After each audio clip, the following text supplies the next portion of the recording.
নমস্কাৰ। এই মুহূৰ্তত অসমৰ প্ৰত্যেকগৰাকী জনতালৈ দিব ওলাইছোঁ ডাঙৰ খবৰ। আজি হৈছে 22 ফেব্ৰুৱাৰী।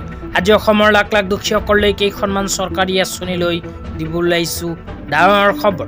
তো যিসকল মানুহে এই ভিডিঅ'টোত ক্লিক কৰিছে অনুগ্ৰহ কৰি ভিডিঅ'টো স্কিপ নকৰি প্ৰথমৰ পৰা শেষলৈ চাই থাকিব, কিয়নো এইটো ভিডিঅ'ৰ মাজত PM কিষাণ আঁচনিৰ 22 নম্বৰ কিস্তি টকা প্ৰদানৰ পৰা আৰম্ভ কৰি পেঞ্চন আঁচনিলৈ কেইখনমান গুৰুত্বপূৰ্ণ খবৰ আপোনালোকক প্ৰদান কৰিম।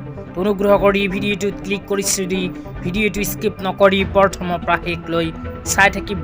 লগতে মোৰ চেনেলত নতুন হ'লে প্লিজ চেনেলটো ছাবস্ক্ৰাইব কৰি মোৰ লগত থাকিব। তো বলক ভিডিঅ'টো আৰম্ভ কৰি আজি প্ৰথমটো গুৰুত্বপূৰ্ণ খবৰৰ বিষয়ে বিস্তাৰিত জানি লওক। তো আজি প্ৰথমটো গুৰুত্বপূৰ্ণ খবৰ হ'ল কেইখনমান পেঞ্চন আঁচনিলৈ। অসম চৰকাৰে 2026-27 চনৰ বিত্তীয় বৰ্ষৰ বাজেটত পেঞ্চন আঁচনিলৈ কেইখনমান বৃহৎ সিদ্ধান্ত গ্ৰহণ কৰিছে। কি সিদ্ধান্ত গ্ৰহণ কৰিছে পঢ়ি আপোনালোকক শুনাই দিছোঁ। ইয়াতে 1 নম্বৰত কৈছে বৃদ্ধ পেঞ্চন 250 টকাৰ পৰা 400 টকালৈ বৃদ্ধি কৰিছে অসম চৰকাৰে। 2 নম্বৰত কৈছে বিধৱা পেঞ্চন 300 টকাৰ পৰা 1250 টকালৈ বৃদ্ধি কৰিছে চৰকাৰে। তাৰপিছত 3 নম্বৰত কৈছে ৰান্ধনী দৰমহা 1500 টকাৰ পৰা 2000 টকালৈ বৃদ্ধি হৈছে। তাৰপিছত কৈছে অংগনবাদী কৰ্মীৰ দৰমহা 6500 টকাৰ পৰা 8000 টকালৈ বৃদ্ধি কৰিছে অসম চৰকাৰে। তাৰপিছত আৰু কি লিখা আছে পঢ়ি আপোনালোকক বিতংভাৱে জনাই আছোঁ, অনুগ্ৰহ কৰি ভিডিঅ'টো চাই থাকিব। তাৰপিছত লিখা আছে অংগনবাদী কৰ্মীৰ দৰমহা 6500 টকাৰ পৰা 8000 টকালৈ বৃদ্ধি।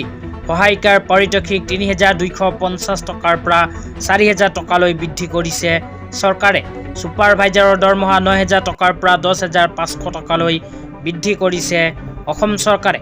তাৰপিছত আৰু কি লিখা আছে আপোনালোকে শুনি লওক।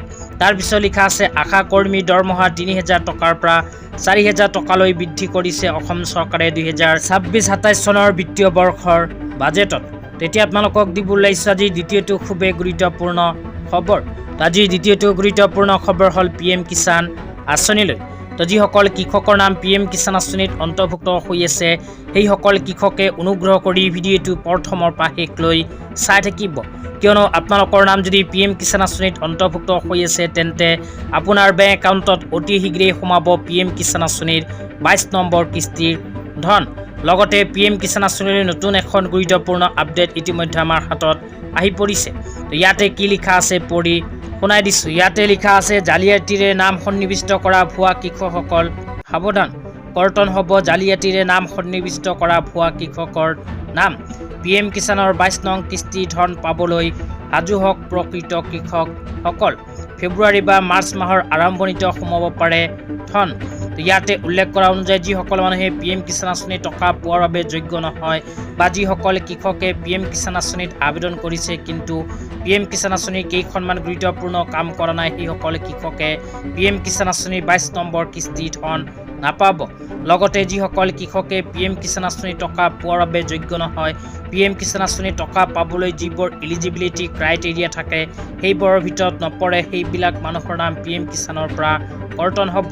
তেতিয়া আপোনালোকক জনাই আছোঁ PM কিষাণ আঁচনিৰ 22 নম্বৰ কিস্তি ধন কেতিয়া সোমাব।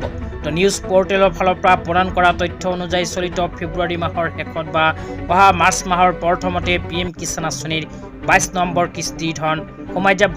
কিন্তু যিসকল কৃষকে এই 3খন কাম কৰা নাই সেইসকল কৃষকে নাপাব PM কিষাণ আঁচনিৰ 22 নম্বৰ কিস্তিৰ ধন। তো কি কাম সবিস্তাৰে এতিয়া আপোনালোকক জনাই দিছোঁ।